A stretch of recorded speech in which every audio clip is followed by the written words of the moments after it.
And we are live with episode 14 of the Speaker Podcast. And boy, oh boy, do we have a show for you this evening. Because reasons. Yes, Lots so of much stuff has come up. lots of things happening. Well, I say lots of things. One big thing. Our solar subclasses are getting buffed already. Which is hilarious. Which is great. Like, my goodness. I mean, the outcry of the people that are like, "Oh my gosh, Void was so much better." Like, no, it probably was, but we also had a lot of Void mods to go along with it. We had void and that mods. is the key problem here. I think the biggest thing was we had not volatile. Was that it? Volatile was it volatile conduction? Volatile rounds. Volatile rounds. We still have volatile rounds, but we had that armor mod that basically there was easier ways to get it. Yes, we had that armor mod that basically allowed you to get volatile rounds. I think by getting a void weapon kill, I believe, or something like that. It was really simple and something ridiculous, right? And becoming radiant or getting restoration is so much easier and requires no seasonal mods. Not really. Right. But and the big thing, honestly, the biggest thing with all of that is it's all these subclasses are supposed to have synergy with each other. You're not going to end up running in with a fire team that's only running one thing. Mm-hmm. Void was cool because it had so much synergy with itself.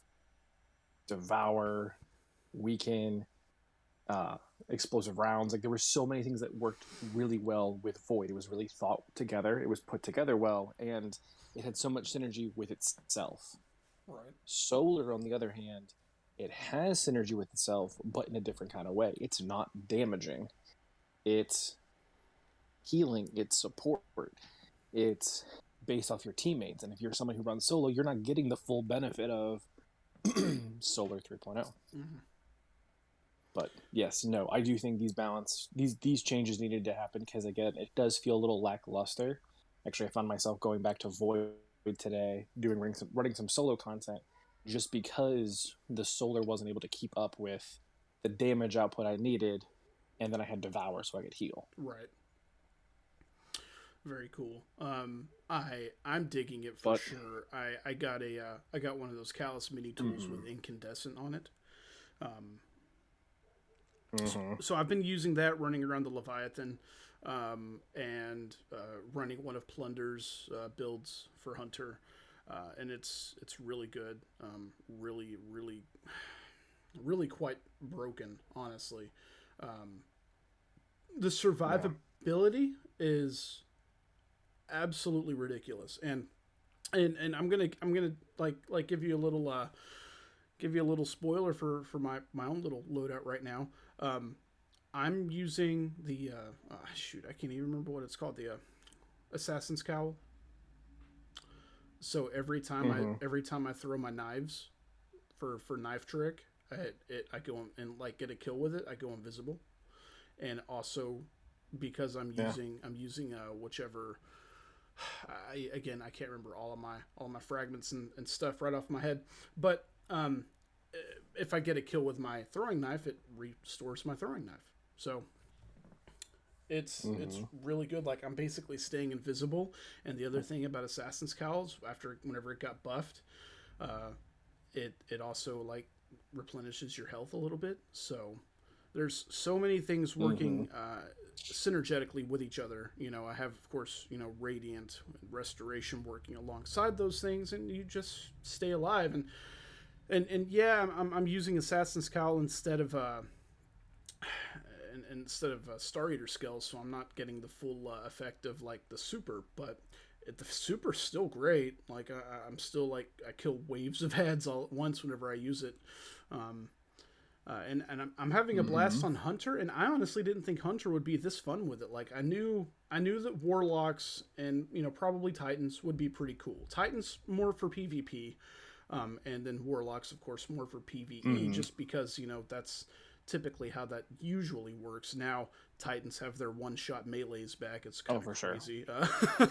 and then Warlocks, it's broken. Yeah, we'll talk about PvP here in a second, though. Yeah. I will say this. All right. So Iron Banner's back, and Rift is the new game mode that was brought back from Destiny 1 into Destiny 2 now. Mm-hmm. I personally have had some hands-on time with it. Mm-hmm. I finished my weekly quest for Saladin. I finished the Triumph for seasonal content. I'm curious, what are your takes on Rift before we get into this TWAB today? Yeah, absolutely. So I recorded some gameplay earlier today, and I'm going to I'll spend a little bit of time tomorrow morning editing that, and I'm going to put the video up either tomorrow evening or Monday, probably Monday, with all of my thoughts. We can get into it here. It's not a big deal. I like Rift as a team-based mechanic game mode. I think that it's better than any of the other objective game modes because it genuinely forces you to play a role, right? To play as a team. To play as a team. Right. Yep. That's why people are having such a hard time if they're not jumping into freelance. I haven't had a team to play with all week. Whenever Trials first dropped, I got on and I was able to play with Dirty for a little bit, but it didn't last very long. And we were going against full 6 stacks. Oh, Dunderdum, what's up, man? And it was interesting, to say the least. My overall thoughts about it, though, I feel like this was a game mode that was released too early. I think that it seems rushed. It seems like they just didn't do a whole lot of play testing beforehand. And that's the word that keeps coming to mind whenever I think about it is rushed. You have specifically PvP lately has just been really laggy, so I'm not going to blame that on the game mode, but there's a lot of bugs. And maybe these are bugs that you don't see with your inner playtesting, because maybe it's something that you need like a ton of people playing, to really get an idea for it. But like, there's times whenever you can, if two teams, like, it seems like if you exchange the spark too many times in rapid succession, it just disappears, and then like that's pretty much it. If you're winning or whoever is losing, whatever happens, basically you're just playing control. Not even control. You're just playing like you're basically just playing kind of free. You're just like shooting people at that point in time until the timer goes out. And then whenever the timer goes out, whoever was winning wins. If you're tied, then you'll still go into the bonus round where there's multiple sparks. But that's a big bug. There's another bug where like I know they're looking into where something happens if like the flag is lost out of bounds or something like that. That's very prominent on that new map. Disjunction, I think is what it's called. It's very prominent on that map because there's a lot of out of bounds areas on that map. But the biggest thing for me, hey Sniper, I see your comments, man. I'll touch on those here in a second. The biggest thing for me though is at the end of each round, right? It just seems kind of weird the way they do it. Now you got Salad and Pop chiming in, transmat, saying something cool, and then you just kind of beam out to a black screen, and then lo and behold, you start the next round on the exact same side. I feel like there was something they could have done with that. Like, why in other round based game modes, we still have like the intermission screen. Where it kind of shows your stats for that round. And then the other big thing about that is you switch sides. And I gotta say, overall, it just feels super monotonous that you're always starting on the same side. I will say this. If you're playing against another team and like I played one match earlier today, only one match. I'm not going to say this happens often. I'm going to say this happened to me one time today. And I had all of us were, playing really hard. Nobody could ever get the spark from the middle. Whenever someone finally did, it was just back and forth, running back and forth. We ran the clock down without anybody scoring, and then it went into sudden death. And that actually was really, really fun. The way it worked out. But at the same time, all the things that I'm talking about right now, the rounds and stuff like that, and the fighting over or losing the spark, the bugs and stuff didn't really come into effect. So right. Overall, it just feels rushed. It just feels like they didn't do enough to pick up on these things ahead of time. Sniper says Rift is horrible in freelance. All right, so yes. It also, with so many bugs, annoying black screens between the rounds, it should stop after 3 wins. It turns into Clash when the spark bug is out. We'll get to that in just a second. Spark.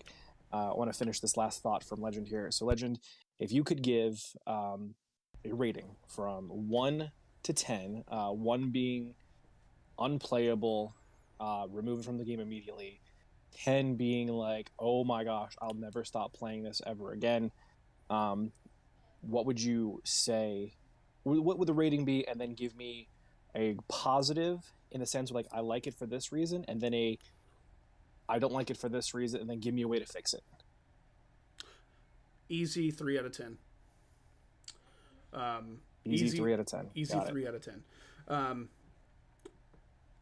I like the objective. I really do. Right. The objective is great. That is the best. That's really funny considering. Yeah. Considering your hunter main here, I do like the objective. You will never capture. Yep. Well, we've seen the stats. I captured more flags than you realize. But no, I do. I agree with that. I agree with that. This this is of course different than Rift was in Destiny 1, in that whenever you get the spark, you're able to still run and gun and stuff like that. The only thing you can't do is pop your super, and right. That's all well and good. One thing that I absolutely detest about it, right off the rip, is just the weird way that they do the rounds. I don't like that at all. And I'm gonna say equally as much if that first round goes to time, that's a long round. You're playing a 10-minute game of PvP. And that's a little much. And, right. And how do you fix it? Honestly, I think the best way to fix it is to I don't know that there really is any fixing it, right? I think that there's going to be a time. I think that there's going to come a time whenever this is going to be just a normal playlist that's going to be on the weekly rotator, just like all the other playlists, except for Control, of course.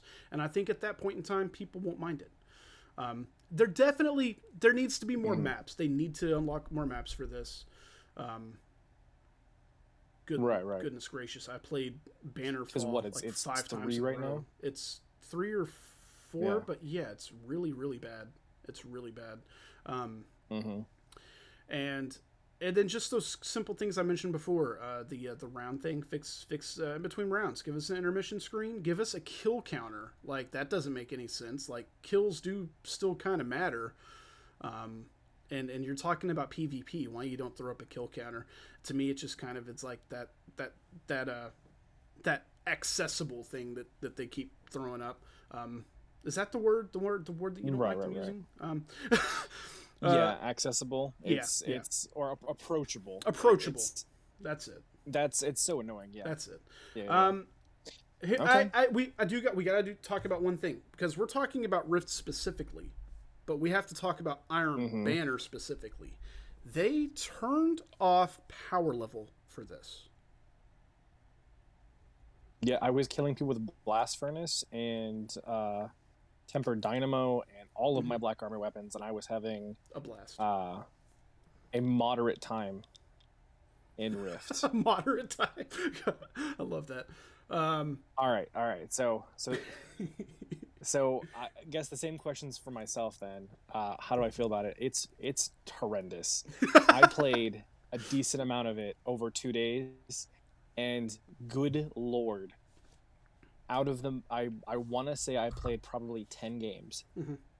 Out of those 10 games, 4 of them, the spark got lost, Mm-hmm. and no one had even dunked it once. And it was just 10 minutes of people just farming spawns. Half of my team left, and I'm stubborn, so I stayed. Like, you know what? I'm going to let this play all the way through. There were people just camping out in corners waiting for you to spawn. Yeah. You would then start spawning in the enemy's location, and they would kill you immediately. It was a nightmare. And then, on top of that, as soon as the spark, they had 3 sparks, as soon as any one of them gets dunked, the round's over. Yeah. And there was no way for somebody who, again, I lost most of my team, and I was playing freelance all week when I did this. And I lost hand over fist every match. There were times where I joined up with squads that knew what they were doing, or at least acted like a team. Like, one of the best gameplays we ever had was the spark spawned, and right as the spark spawned, I popped super, killed like 3 or 4 guys. We all rushed and dunked. Mm-hmm. And then that's how we opened up every single round after that. Was someone popped a super right as the spark hit, and we cleared. It was either we got cleared or they got cleared. It was Right. It was back and forth like that. That was actually somewhat enjoyable. The parts that weren't were, the amount of bugs and glitches. Mm-hmm. I got black screened to the point where I thought my console was crashing, because that black screen also takes into account PS4 users. Right. And PC users and Xbox users. Like, you have everybody who's in here, and they have to sync it all up together. I understand why we have to go to black screen every single time, and it's just because Bungie doesn't want you farming kills or boosting elo. Like, it's understandable, because you could do that in Destiny 1. But no, this is an easy one for me. I'm not a PvP player by any stretch of the word. But this, unless you're rolling in with a squad, this was not enjoyable for me. That's just my personal take on it. Yeah. As far as things they got right, yes, it is a team objective, and it is a lot of fun. It could be a lot of fun with a team. I did not run with a team at all. I think I ran with one of our guys dirt for like 2 matches. Yeah, same. And we got just waffle stomped. It was terrible. I got to agree with that assessment real quick. I think that playing with a team is key. Yeah. Go ahead. Something that they could do to change it. Okay, here's what you do. Instead of resetting after every spark dump, no. You have 3 different spawns for sparks. When one spark gets dunked, the next one starts charging. So that way you can dunk 3 times, and then it black screens, then you flip sides. That way there can be more than, there's only ever going to be 1 spark in play. Right. But that way at least the round feels like it can keep going faster. Yeah. And you can run out the clock better that way. And there's no need to consistently reset your time, whatever. And then as far as like things I absolutely hated, I hated the spawning system. I hated the amount of, and again, this is something they ported from Destiny 1, so it's got a lot of bugs and glitches. I just didn't like it. I kind of had to force myself to play it some more just to finish the last objective I needed. But I mean, to give it credit, I did have like 1 or 2 good games that I was like, oh man, that was actually enjoyable. Right. The rest of them were just not my cup of tea. I know that actually the fan base is split on this. Like, it's actually one of like, oh, it's one of the most fan, like, oh, I love this or I hate this. Yeah. It's, you know what, it's not my cup of tea. I'm not gonna hate on it. I'm not gonna hate on a person for loving it. It's just this is not what I want to play. So there's a couple of things, and that's my there. take. Yeah, there's a couple of things there that you hit on that I didn't necessarily hit on. Yeah, the spawn system is completely jacked. It is completely jacked, because like, it wants to spawn you on your side. It wants to, right? It absolutely wants to spawn you on your side where you spawn. But then it's like, it's really weird, because like late game, when the other team is like pushing in on your rift, it spawns you all the way on their side of the map, and now there's literally no chance for you to even get close enough to even take a pop shot at them before they dunk it. Yep. Yeah, that's a little messed up. And then one of the things that you asked what they could do to fix it. One of the things that an easy fix, 3 rounds instead of 5, best of 3 instead of 5, or first to 3 instead of first to 5. Yeah, like it doesn't need to be that long. There's no reason for that. But I mentioned before, we got to break it down to 2 parts, because part of it is the Rift.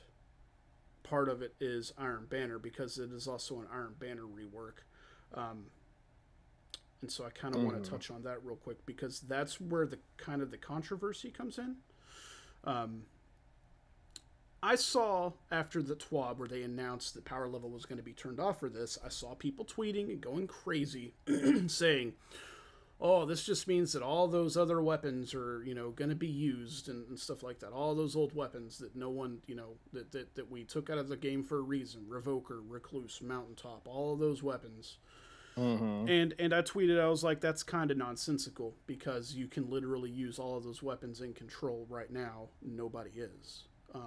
Maybe you could say that's because there's better options now. Right. But maybe you could say that there's not really anything to gain from just regular Control. But I lean more on the, like, also there's true. Yeah. There's a lot you can get out of Iron Banner right now. I will say that. I grinded the dog piss out of it and got my first reset today. I have all of my challenges done. Nice. Yeah, got all my challenges done. I'm wearing 5 pieces of armor. By the way, there's a bug for that. If y'all don't know, I'll tell you about it in a second. And I have the emblem on. So the maximum maximum multiplier you can get is 11. It's like 200%. It's 11%. Oh, okay. And it's actually quite effective. You notice it, you see it, and then of course it is better to get wins, and I want to say it's better to actually be dunking the spark, though I could be wrong. The bug that I'm talking about is they said that you could use armor ornaments, Iron Banner ornaments, to count as the armor, which is very true, but you can actually double down on that if you have a piece of Iron Banner armor with an Iron Banner armor ornament on it. Yeah, you can double stack. And it counts as 2. So, so you're able to still wear an exotic piece of armor and get the full 5 effect. So what most people are doing is just doing that with, like, their class item or something. But I don't know. So the very first day I got on after that, and I'm going to be real with you, I know I said, well, nobody's doing it right now. Why would they, do it then? I got on with my old favorite loadout that I used to dominate Rumble with, and that is my Revoker. Yes, I used it. And my Anonymous Autumn, my favorite sidearm for a long time, that has long since been sunset. And I absolutely slayed out. I'm not going to lie. Totally slayed out. But that being said, not seeing a ton of that. I think the reason most people, and I think myself a little bit partially, maybe not fully, but partially at least, like, Iron Banner wasn't supposed to be approachable. It wasn't supposed to be accessible. It was supposed to be something that not everybody wanted to get into. I specifically recall Iron Banner back in Destiny 1, and they're like, I wasn't this good at PvP back in Destiny 1. I didn't play it that much. I mostly stuck to, like, just patrols and nightfalls, and then dabbled in PvP a little bit. Sparrow League, I did a lot of Sparrow League, but, like, Iron Banner popped off, and I wasn't upset that I didn't participate or that I didn't jump in. I didn't get mad about it. I just knew, I was like, well, this is a thing I'm not going to do, but cool, I guess. Right. Yeah. I have to ask the question, where was the outcry for that? I never saw anybody complaining about that. Like, not really. Maybe I'm wrong. Maybe they certainly did, but that seems like it's more against the grain than I don't think that culture was alive at that point. We're seeing a culture now of, like, accessibility and approachability for video games only within the last, like, maybe 5 years. Sure. And I say that loosely. Like, we've only really seen it take off when Sekiro came out. because streaming has become a huge thing. And when Sekiro dropped, that was the game to be playing. And a lot of streamers and a lot of people couldn't play it, and they were the ones making the public outcry. They were the ones who whipped a lot of people into a frenzy about it. And that would be my take on it. I could totally be off base on that, but that's just somebody who plays those games, who's in that like area of the woods. Like, that was when I began to notice it. And I also work for GameStop, so that's kind of when I began hearing it too. Yeah. But to that degree, I do hear what you're saying. Like, when Iron Banner was first introduced in the Rise of Iron DLC for Destiny 1, it was the new hotness that everyone's like, ooh, yeah, let's get on board. But then, yeah, it was full of super sweaty PvP people. Like, people looked at it as a way of training to get into Iron Banner. Not Iron Banner, but Trials of Osiris. Iron Banner was a good way to get your squad rolled up and just go slay out. And they didn't have freelance back then. So if you wanted to play, you were playing by yourself, and you got stomped on most occasions. Snowballing was absolutely a thing. Yeah. And there were some god weapons that just never got nerfed back then. So yeah, I could see that, how it was kind of an intimidating thing to get to. And then now it's becoming more approachable. Now they're trying to, they want everyone to play it. And I think that's because they're writing Saladin so heavily into the story. Yeah, I certainly see that clearly. And I think you're probably right. Let's see, sniper comments. I've been seeing a few revokers. Though I've been seeing a lot more bow hand cannon quick swapping. Also been seeing Fighting Lion a good bit, unfortunately. Fighting Lion, yes. I don't know. I guess this will be the last thing I say about it. It was kind of that thing. Iron Banner was always that thing. It was great. You would get your entire team on. Everybody would get on in 6-stack. And even you would hop on with us and roll in with a 6-stack or 4-stack or whatever, but we would just roll in and we would slay out. It'd be a heck of a lot of fun. Some of my most fun playing PvP, getting on with everybody all at once and doing that. And then,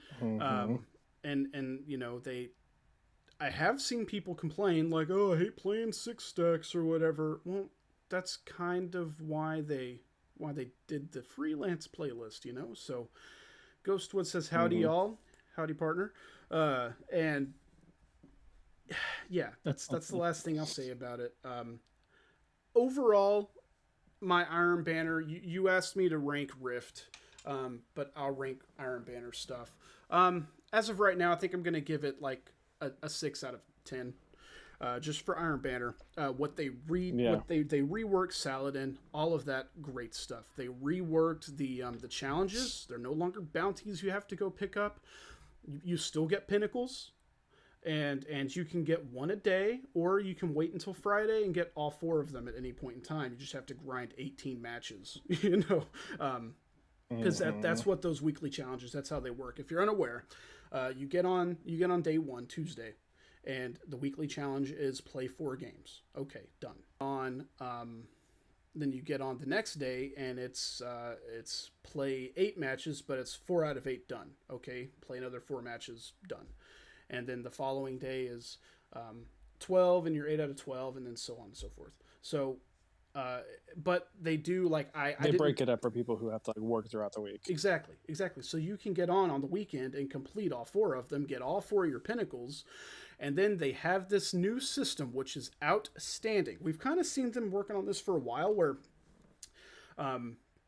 you get increased rewards and stuff for playing a game mode more, right? Your streaks, your game streaks. So what they have now is they have, whenever you go into Iron Banner, you'll see on the bottom left-hand corner of your screen 2 tabs. And one tab tells you the game mode. The other tab shows you a stack of criteria that you have to meet in order to get a percentage that goes up. And this percentage is basically an experience multiplier for that playlist. And it's wearing, we've mentioned it before, it's wearing gear, which is 5 pieces of armor. And I've already told you how you can bypass that.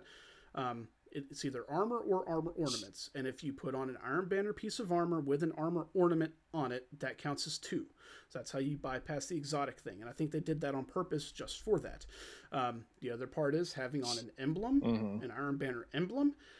And then finally, it's your challenges. Those challenges I just mentioned, those give you the fattest chunk of multiplier. So after the first day, it goes up to 2.2, and then 4.4, and then 8.8 or whatever. And then finally, after you have all 4 challenges done, my multiplier is sitting at 11% extra experience right now.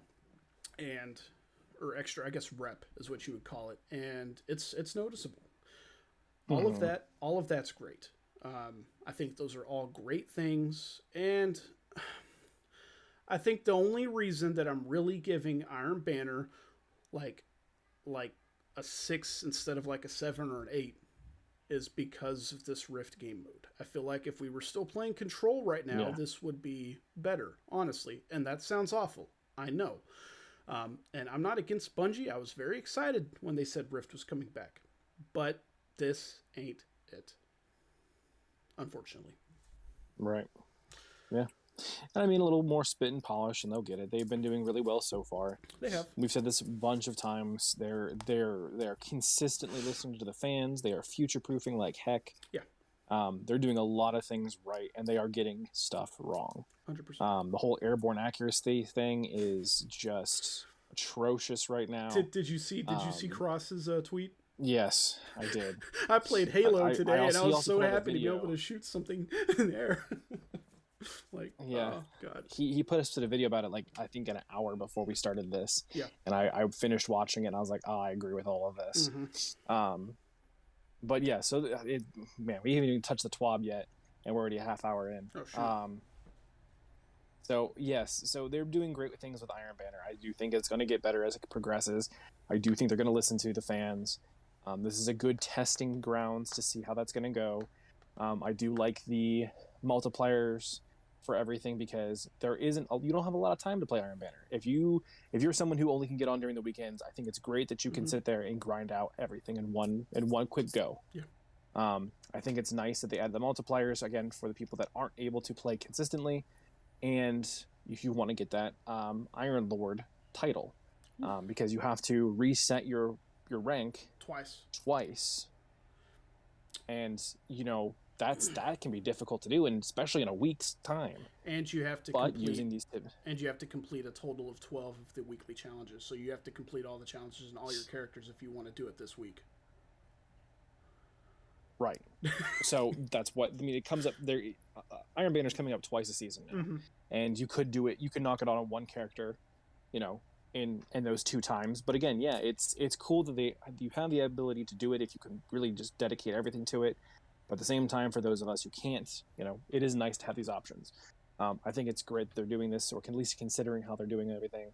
I look forward to seeing what happens in the future. But let's get into this TWAB. Word. Sorry it took us so long, guys. We'll get into this.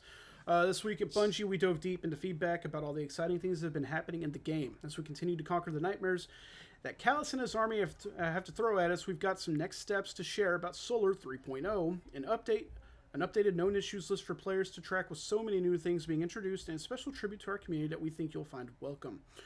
Last week has been filled with dangers lurking at every corner, whether it's confronting our fears in the newest duality dungeon or getting a little spicy with the recent Solar 3.0 update. There's a healthy dose of newness for Guardians to take on. But before we dive into what's next for Solar, let's talk about Iron Banner and Rift's launch. Iron Banner's Rift is making waves. Oof, that's a way to put it. Rift is back, but it's not the same Rift that Destiny 1 players will remember. With the launch of the new map, the returning yet revamped Rift mode for Iron Banner and some known issues that we have been investigating, we have wanted to take a moment to provide some clarity on what Rift is, while also providing an update on where the team is on terms of bugs. What is the objective? A few TWABs ago, which can we just talk about how fast time is going? Is that normal? Is that just me? What's happening? Bungie's own principal designer, Alan Blaine, sat down to talk about a lot of the changes you've now had a chance to see in Iron Banner. He also spoke about different visions of PvP going forward and where the new map fits into the bigger picture. Much of the changes centered around a common feedback item we get in the PvP community, especially with modes like Control. Where's the teamwork? Season 17's launch of Rift bears that question at its core. So the dev team made a few alterations to make it more objective-friendly experience that aims to feel rewarding and fresh. With that in mind, what is Rift? Rift is an objective-based Crucible mode with a huge focus on objective. Teams will have a goal. Take the spark from the middle of the map into the base of the enemy team and dunk it into the enemy rift. One dunk equals 1 point. The first to make it to 5 points or to have the upper hand by 10-minute mark wins. Here's the full breakdown that we previously shared. A spark appears in the center of the map. A few seconds after the match starts or at a point scored, it can be picked up by interacting with it for a couple of seconds. The spark itself is a buff that allows full weapon and ability usage aside from super. For the first 5 seconds after picking up the spark or a few seconds after taking damage, both teams receive a waypoint for the spark holder. After that, the waypoint only remains for the spark holder's own team. Marking the spark holder for your teammates is important. If you die while carrying the spark, it drops on the ground where you died or nearby if the spot is not navigable. If you hold onto the spark too long, it detonates. Team resurrections are enabled in Rift, so make sure to help your teammates in the middle of the push or if you're playing defense. There's no points for kills, just for spark dunks, so playing the objective is key. When Rift is in Iron Banner, the hunt is on when your team has the spark. When the music intensifies, it's time to score. There are several ways to extend matches past the limit. Continuation. At the end of a regulation time, if the current spark holder could change the outcome of the match, either the game is tied, or if the current spark holder is down 1 point, the match continues until the current spark holder drops the spark or scores. Sudden death multi-spark. If there is a tie after time is up, the game enters a 90-second overtime where 3 sparks spawn in midfield. Who will be the first to score? Chaos reigns. After the sudden death timer is up, sparks stop dropping on death, and any spark on the ground is removed. As soon as the spark is eliminated without a score, the match ends in a tie. That's a mouthful there, but that gives you the basic rundown for what Spark is, what it's meant to be. You know, that's basically the bug-free version of Rift. Right, and if you want to hear the bug-full version, you know, rewind back, you know, about 20 minutes, and you can hear us just absolutely ripping this apart. And on paper, this mode sounds good. I do like the idea of having a team-based thing. Legend and I poke fun at each other all the time. Legend gets all of the kills, and I do all of the objective. Word. This kind of game mode aims to fix that, or at least, you know, amplify that already team dynamic. Legend could protect me while I run the spark. That is what you want to see. Honestly, I could honestly see like Control Point, where it's like how they started Overwatch, where you like guard the payload and you escort it a certain duration. I could see that being a game mode. But with so many weapons and so many different kinds of supers, I can see why that wouldn't work, because we have things that just obliterate areas. You could never sit in one location for long. So this logically would make a lot of sense. The execution, however, has just not been really well done, and this is the first time we've seen this in Destiny 2. So there is, you know, take it with a grain of salt. I'm saying that a lot to myself, because I'm not a fan. There is a lot that could be worked on this, and I imagine they're going to work at it. I assume they're going to look at the numbers and be like, okay, how can we fix this? The next part of this, Schwab basically talks about what Legend talked about was the reputation stuff, playing matches with each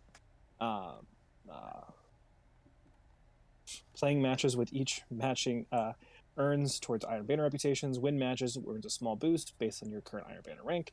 Wearing Iron Banner armor, ornaments, all that stuff. We've kind of already talked about that. Yeah. And the daily challenge, again, he went over all of this just a minute ago. But really take advantage of this, because it is a noticeable difference when you are and when you're not wearing that kind of stuff. Yeah. So 100%. And again, I am going to have a video out probably Monday regarding all of these, my thoughts, how I feel about it. So look forward to that. Operation Muy Caliente. The Sandbox team has been monitoring feedback since the launch of Solar 3.0 closely, and with the feedback comes a few new updates to share with y'all to help Solar 3.0 live its best life. Here are some tweaks we have on the horizon from Sandbox Discipline Lead Kevin Yanis. Hey folks, as you're all aware, we recently launched Solar 3.0, the latest of our subclass 3.0 updates.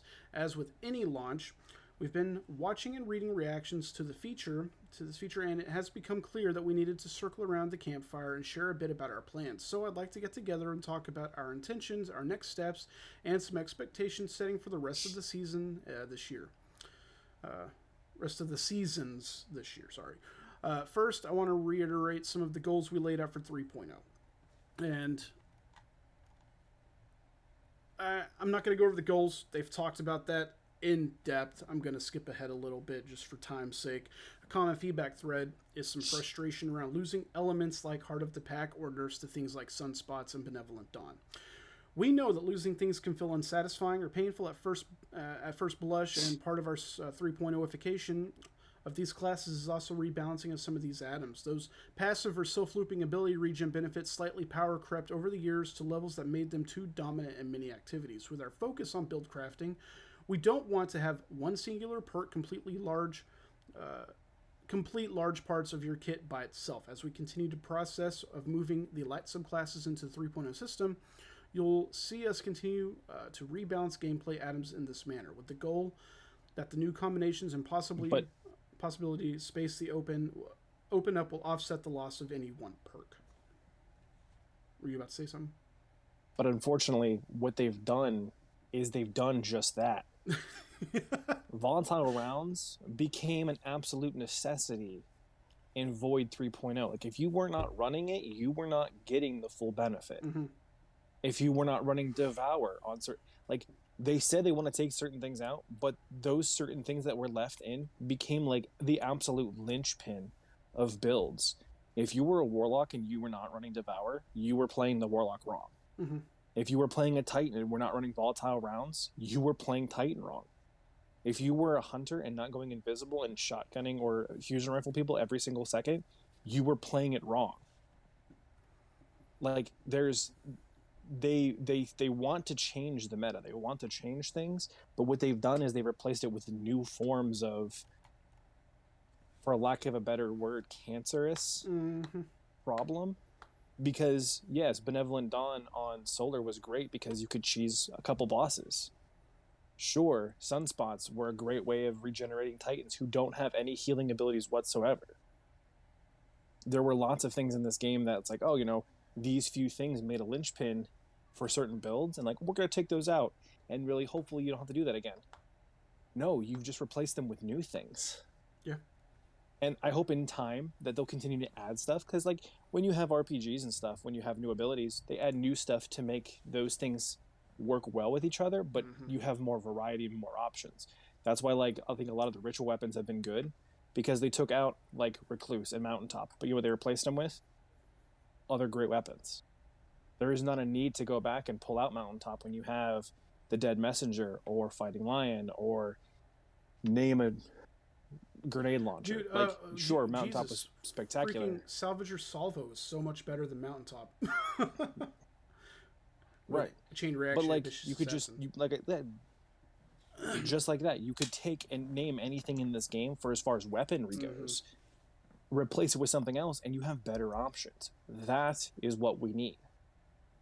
Don't take out things that you need to think that, you know, they're broken and put in new stuff that's also going to be broken. Just add more options that are just as tangible, just as good, and then you've created variety, and now you've created a new kind of ecosystem, one that isn't based off of needing or having to have certain stuff. Because, like, yeah, for old raids, if you didn't have Galahorn, you didn't get to play the raid. If you didn't have, if you played WoW, like, you didn't have a certain setup, like, you were just kicked. You didn't matter. Right. But that's what they're trying to avoid, and it feels like they just kind of circled around and did it again. So, yeah, Ghostwood said, as a Solar Warlock main since D1, I love the support gameplay changes they brought back in Forsaken. The loss of the direct medic power fantasy with 3.0 in the name of necessity aerial combat is sad. Yeah. Agreed. They do touch on that here in a second. Yeah. Where they talk about, you know, doubling down on the healing again. And I would challenge that and say, man, if you run Boots of the Assembler with Lumina and a healing grenade, oh, you are set, my friend. Like, you were just a healing machine. Right. And then even if like But if you can manage like Lumina yeah. being kinetic, if you can throw on something solar, I need to see what all drops with incandescent, like what special weapons drop with incandescent, because incandescent's great. Right. And it really does help complete those builds. So Lumina being a kinetic, if you have something that you can throw on, oh man, yeah, no, Ghost, they actually touch on that like right here where we are. So I'll continue on here. Initial reactions to solar have not met our new thing that melts your face off bar, and we believe that's due in part to a few things. Ember of Benevolence shipped in an inconsistent state that left healers feeling underwhelmed with their kit when it didn't behave as expected. Warlocks, who wanted to specialize in healing, had limited ways to interface with that fantasy, with 2 of the 3 aspects focusing on aerial mobility or scorching and losing the flexibility of choosing to use their grenade to heal allies or damage enemies on the fly.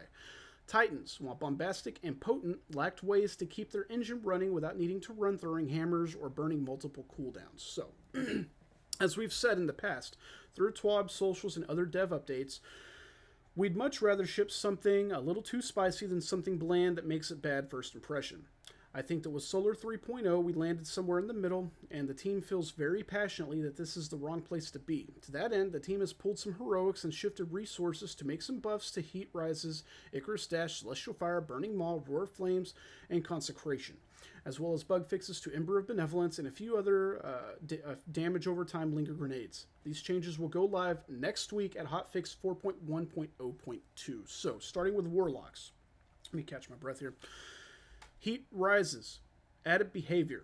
Consuming your grenade now also releases a burst of Cure ×2 around you, healing you and your nearby allies. Consuming a healing grenade increases the strength of the burst to Cure ×3, and consuming a Touch of the Flame healing grenade provides restoration as an additional benefit.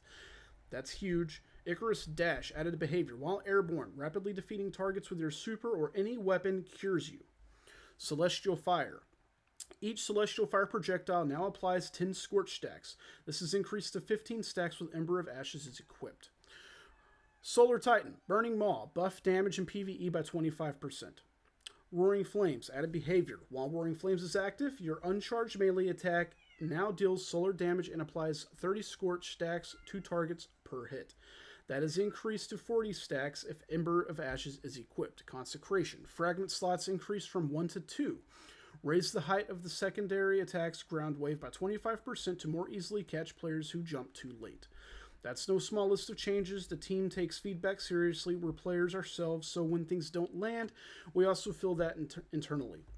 To say it out loud, a hotfix of this magnitude comes at the cost of other changes, so to set expectations here, the team is unlikely to take another balance pass until much later in the season. It's important that our team, on top of doing amazing new things, we maintain a healthy work-life balance, and this patch necessitates some breathing room. So what they're saying here is, this is the only change you're getting. Calm down. We all have to we have to sleep sometime. But in a polite way, they're saying, you're not getting another change anytime soon, so you're kind of stuck with it. Ghostwood says the new Vanguard bow with incandescent is really good and awesome changes. Yes, I do think these changes are going to be helpful. Yeah. I would like to see, honestly, I think we're not going to see it until after Lightfall, but I'd like to see new fragments drop for all of the subclasses. Kind of like how, Stasis did for a little while, where they're different aspects drop to give everybody like a fresh take on some spicy gear. We haven't seen that for Void or Stasis in forever. I get it because they're working on new stuff and a lot of balancing stuff, but maybe they'll swing back around at after beyond Lightfall. Yeah, I think that's definitely the best way for them to continue to revamp the 3.0 updates. Because that's a thing now, since we're not just locked into this one static subclass, they have the ability to add those things. We've seen them do it, like you said, with Stasis, and it's going to be very interesting to see how they handle that moving forward. Give us some things, maybe that's how. Maybe instead of giving Titans their Twilight Garrison, they give them a fragment that lets them do that or something. Like who knows, man? No, let them have Twilight Garrison back. Just accept it. It needs to happen. Let them have it. Someone's a little salty there. We need our Titan back. Well, that's true. That's true. Prime Gaming is primed and ready to go. Again, skipping forward a little bit, and it's just showing off Polaris Lance is available for Prime Gaming. So again, that's if you link your Prime account to Twitch or whatever, or is that no? That's just your Prime account to your Bungie account. You link those, you get your Amazon Prime rewards. And if you never got Polaris Lance, this is a great way to get Polaris Lance. It is an outstanding weapon, one of my favorites. It's one of the most beautiful weapons they've ever designed. And you also get the that like Braytech ornament for it, which makes it look cool. It looks like a Star Wars like long rifle or something. It looks really cool. Yeah, some other cool stuff there. Yeah, the Bray Legacy exotic ornament is what they call it. Yeah. Yeah. That's pretty much it for the TWAB. They don't really cover anything else. Yeah, everything else is pretty much like they go over a maze and stuff like that. They go over the hotfix date, June 7th. That's next Tuesday. Normal time, reset time, of course. It'll be up and running.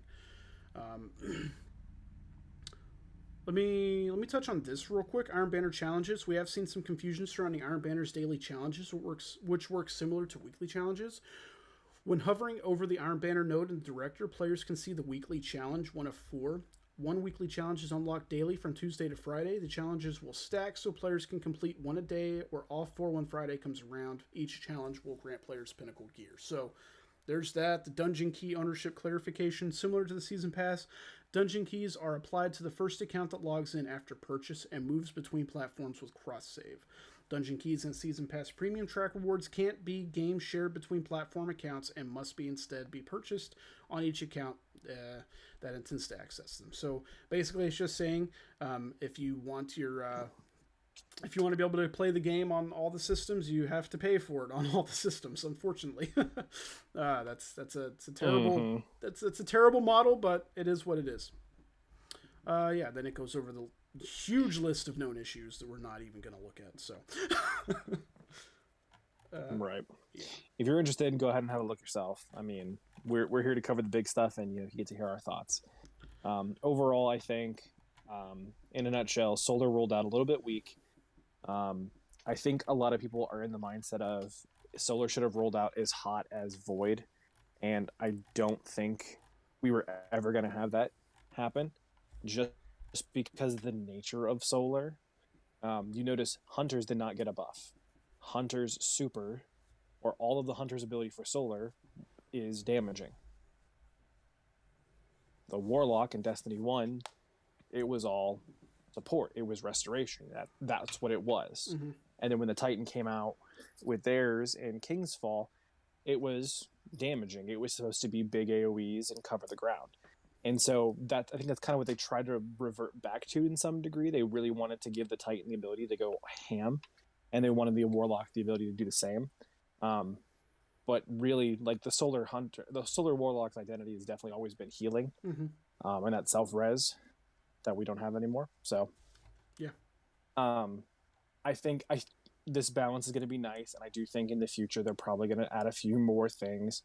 And honestly, I'd love to see more exotics down the pipeline, specifically tailored to the healing aspect. Like we have arms that give us increased charge rates for void grenades. Why not? I would love to see a pair of gloves that charge up the melee for the snap, and it's one medium-sized one that goes after a larger target and just explodes on impact. Kind of looks like what the Void one would be like, where, you make a little comment, the little Hadouken and you shoot it out, but like this one will be like a snap and it snaps to the target and then just incinerates, kind of like a magnet grenade or something. Right. Which I think would be cool. Kind of like a handheld supernova.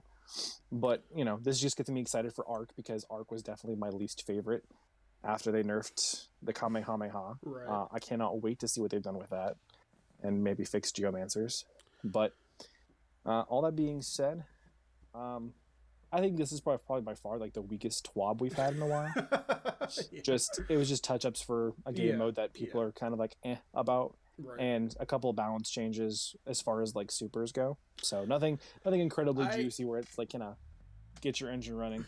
I gotta say, the only change, no new armor sets or weapons. Right. The only change I would like to see to Hunter so far as the season goes, is the gunpowder gamble aspect, which I absolutely adore. It's great, but I would like to see them nerf the damage that you receive from being too close to it.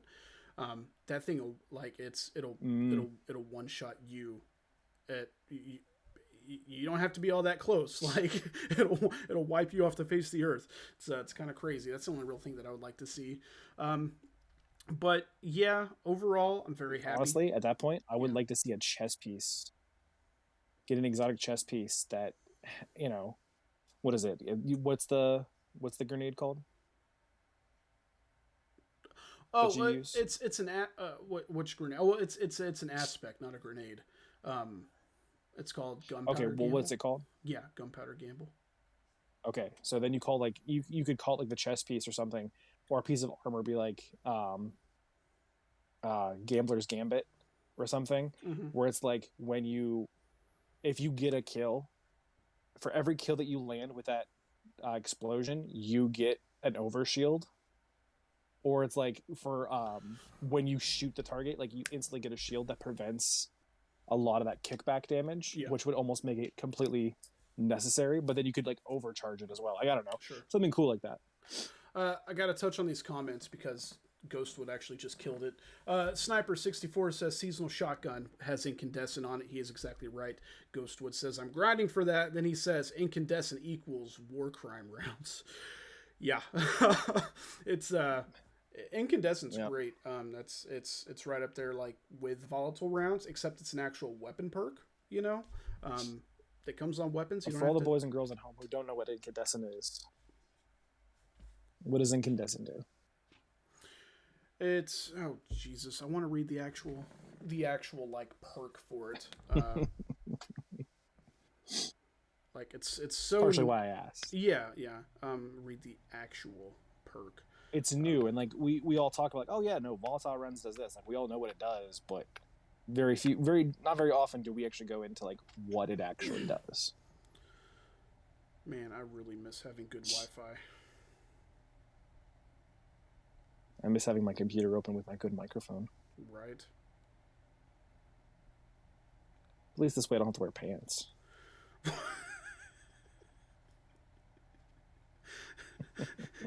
You assume I ever wear pants. I mean, I've seen you stand up after this podcast. Anyways. I got it right here. While he looks that up. I got it right good. Here.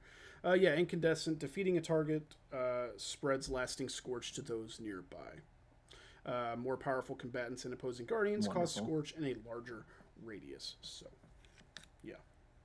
So basically, they took the exotic perk from Monarch and they gave it to everybody else. with solar damage instead of poison. Right, but that's what it is. That's literally the exotic perk of Monarch, and they gave it to everyone else. I do need to get that Vanguard bow that he's talking about. That new bow with it. I've gotten a couple rolls with it, but none of them have incandescent. Yeah, I need that. But I guess that's really gonna do it this week, y'all. We're still in kind of a weird limbo right now with my internet being out. Like I'm legit using this little hotspot thing right now. Hopefully, I made a phone call the other day. I found an internet company that makes like it's not a contract, so I don't have to sign up for any amount of time. And then within the next month or two, I'll have fiber, so we'll be good to go there. And then Sam here's still getting his computer fixed up. Yeah, so I'm glad we're continuing on. We're trooping on. You guys are great in the comments. That's awesome. I love seeing that. We had a few there in a row where it was just kind of boring or it was just us and blood. Yeah, Ghostwood, great show, guys. Thank you so much, Ghostwood, for it's better every week. Yeah, it gets better. And we're getting there. We're moving along. I really enjoy doing this. This is awesome. And I like doing something that can kind of give everybody like the simplest take on what's going on in the TWAB without having to go over all the details. Because there's a lot of stuff people that just want to know about the game just want to know about the game. I know it's called the TWAB this week at Bungie, not this week at Destiny, so they kind of go over all their stuff too. So, Sam, you got anything? Which, I mean, at that point, yeah, I mean, go ahead. Well, one, thank you very much for everybody for tuning in, and we've been seeing a lot more traffic, and it's been great. We're just two good friends who love riffing about Destiny, This is a game we've been playing for a long time, and honestly, just sharing our passion with other people that are like-minded, it's a lot of fun. This is definitely why we started doing this in the first place. Yeah. But yeah, no, it is. To that extent, like, no, Bungie, it is this week at Bungie, not this week at Destiny. They definitely filter in a lot of their own stuff, which is okay. It's fine. But sometimes it's nice to kind of just, like,